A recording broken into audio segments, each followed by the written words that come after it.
No dia do jogo do Flamengo, em dezembro, galera, ventou muito aqui em Teresópolis, teve um vento muito forte. Isso aqui já estava tudo prontinho, vocês lembram que nosso calçamento estava todo pronto, agora também não está um pouquinho levantado aqui. Por quê?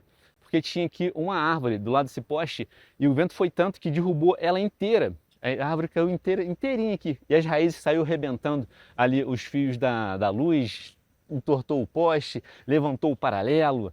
Cara, coisas acontecem, coisas que não estão no nosso alcance de controle, vem acontecendo.